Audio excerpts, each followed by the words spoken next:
Hello दोस्तों, नमस्कार। मैं दीपक अभियंता। आप लोग कैसे हैं? आई होप आप लोग अच्छे नहीं होंगे।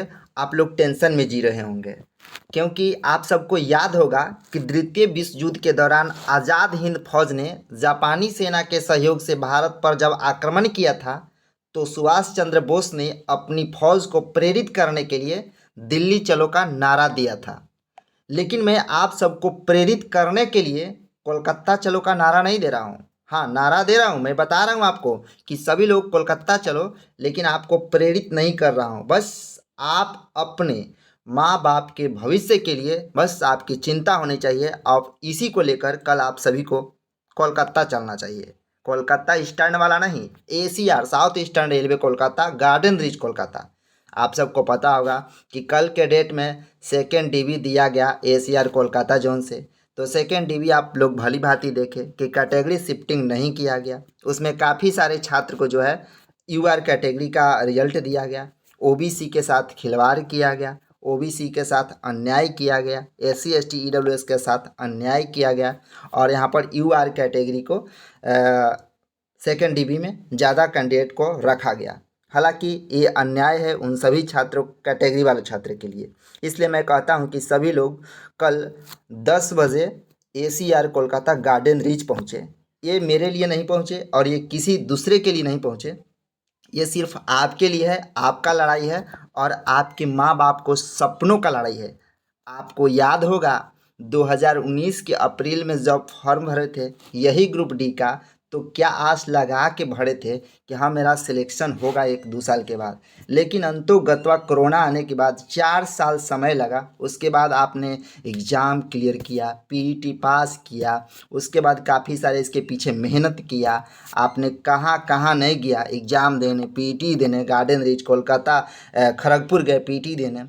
उसके बाद आपको समझ में आना चाहिए कि इसके पीछे कितना पैसे खर्च किए, कितने माँ बाप ने उम्मीद लगा के रखा, और आप घर बैठे रहेंगे तो आप समझे कि ज़िंदगी का जो है ना उस मुकाम पर नहीं पहुंच पाएंगे जो आप सोचते हैं। ठीक है, तो मैं अंतिम यही कहूँगा कि कोलकाता जाने के लिए आपको मैं कह रहा हूँ इसलिए चूँकि सेकेंड डीवी में गड़बड़ी हुआ है और आप लोग देख रहे हैं, और घर में आप चूड़ी पहनकर बैठेंगे तो आपको भगवान भी माफ़ नहीं करेंगे। ठीक है, इसलिए मैं कहता हूँ, आपको याद होगा एसीआर कोलकाता ने जब फर्स्ट डीवी दिया था तो वो गड़बड़ दिया था। काफ़ी सारे छात्र का सिलेक्शन हुआ था जो कम मार्क्स वाले थे, काफ़ी सारे छात्र भाइयों का सिलेक्शन हुआ था। तो मैंने बोला था जिनका जिनका सिलेक्शन हो गया था कम मार्क्स वाले का, चाहे किसी भी कैटेगरी से हो, वो सभी लोग टिकट कटाना स्टार्ट कर दिए थे। क्यों पता है?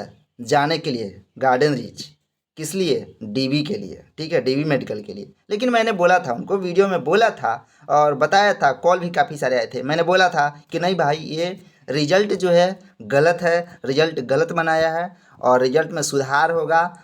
तो रिजल्ट में सुधार भी हुआ, क्योंकि गलत के साथ गलत ही होता है, चाहे हम रहे चाहे कोई भी रहे। ये ऐसा नहीं कि मतलब गलत तरीके से मेरा सिलेक्शन हो गया या फिर आपका सिलेक्शन हो गया तो आप उसको सही बोलेंगे, नहीं, बिल्कुल नहीं।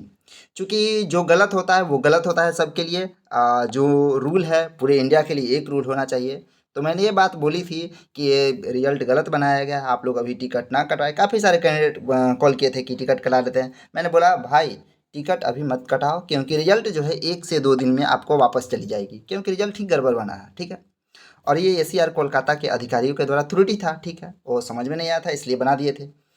तो यहाँ पर और जो जिनका हाई मार्क्स था, जैसे 70+ था, 70 से 75 के बीच में, काफ़ी सारे छात्र छटपटा रहे थे क्योंकि गलत हुआ था उनके साथ। वही चीज़ तो आज हुआ है कैटेगरी वाले छात्रों के साथ, जो कि उनको नहीं लिया गया है। काफ़ी सारे छात्र यहाँ पर यूआर कैंडिडेट के छात्र बोल रहे हैं, लगातार कमेंट आ रहे हैं मेरे पास कि जब यूआर के कैंडिडेट ज़्यादा अब्सेंट हुए हैं, डीवी या फिर मेडिकल में फेल हुए हैं, उनके स्थान पर यूआर को बुलाया गया है। तो भाई 4 से 5 यूआर कैटेगरी में पीईटी पास थे, उसमें से कुछ छात्रों को लिया गया। जैसे 300-400 के आसपास छात्रों को लिया गया, एग्जैक्ट डाटा याद नहीं है। ठीक है, तो वहाँ पर जब 300-400 छात्र को लिया गया, उसके बीच में जब 118 कैंडिडेट जब यूआर का अब्सेंट हो सकते हैं, तो आप अंदाज़ा लगा सकते हैं कि जब 2500 ओबीसी कैंडिडेट को लिया गया तो इसमें कितने ओबीसी कैंडिडेट अब्सेंट हो सकते हैं।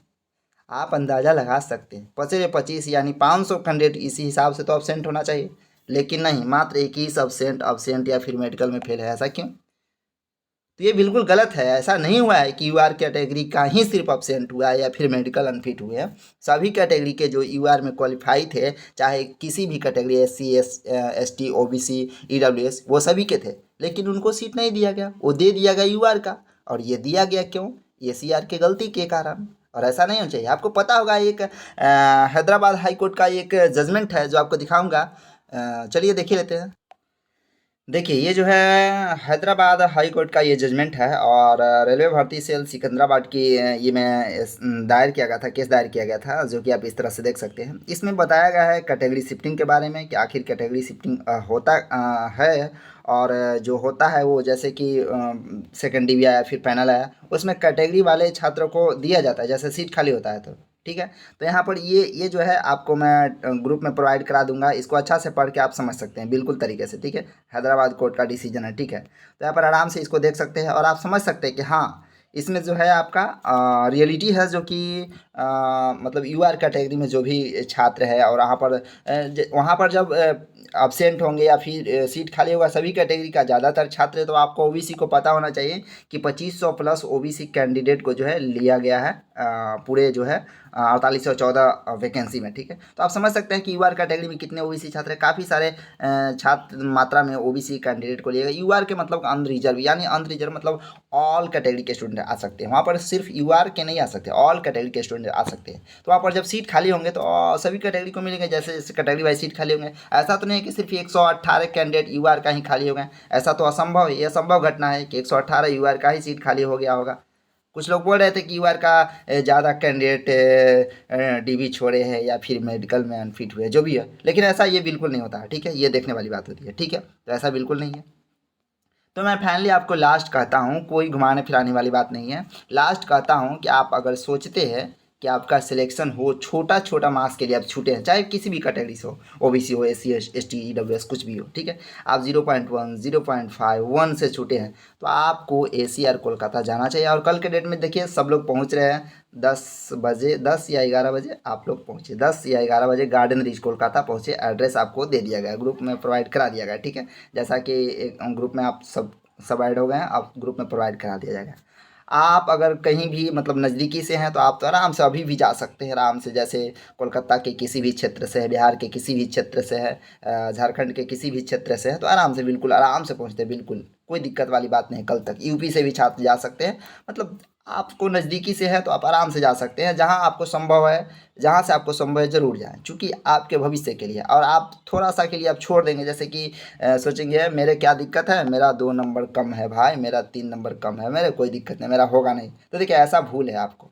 ठीक है, और मैं आपको बता देता हूँ कि अभी आपको पता होगा कि एनटीपीसी के लिए सेकंड जो लेवल सेकंड है, वो उसमें 7 डीवी अभी तक आ चुका है, लेवल 5 में 10-11 डीवी आ चुके हैं। और इसमें मैं भी बता देता हूँ ग्रुप डी में जो है 10-20 डीवी आएंगे, क्योंकि ये 10-20 डीवी का कारण ये भी है कि ये छोटे छोटे डीवी देंगे। जैसे अभी 177 का डीवी दिए, तो छोटे छोटे डीवी करके 10-12 डीवी यहाँ पर दे सकते हैं। ठीक है, तो आप ज़रूर जाइए, और ये हक आपके लिए। ठीक है, ये हक आपके लिए है, और आपको कैटेगरी शिफ्टिंग होगा तो काफ़ी सारे छात्रों का सिलेक्शन यहाँ पर होगा। क्योंकि आप समझ सकते हैं, जब यूआर कैटेगरी को अभी 118 कैंडिडेट को यहाँ पर दे दिया गया, तो उसमें क्या होगा, जैसे थर्ड डिवी आएगा, तो यहाँ पर 63 कैंडिडेट ओबीसी का बचे, सॉरी यूआर का बचे हुए 63 कैंडिडेट, तो थर्ड डिवी आएगा, मान लीजिए यूआर कैटेगरी वाले चले जाएंगे, तो यहाँ पर क्या होगा कि मान लो इससे ज़्यादा हो गया खाली सीट, यूआर वाले चले जाएंगे, तो और जो सीट खाली रह जाएगा वो बोलेंगे अब सीट नहीं है, यूआर कैटेगरी का कैंडिडेट है नहीं, तो मैं किसी को नहीं दूंगा। ऐसा भी बोल सकते हैं बाद में, चूँकि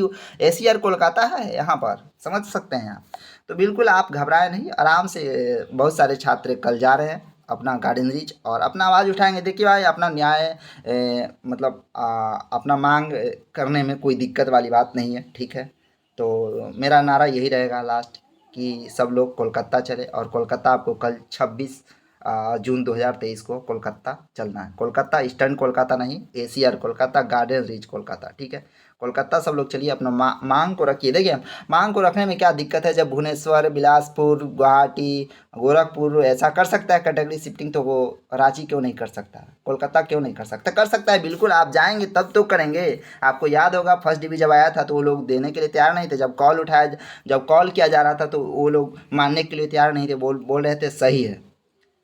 तो हम लोग चुप हो जाते, आप लोग चुप हो जाते, तो आपका तो अभी सिलेक्शन हो जाता। आप बिल्कुल एकदम आराम से जॉब करते रहते, जो हाई मार्क्स वाले होते आराम से बैठे रहते।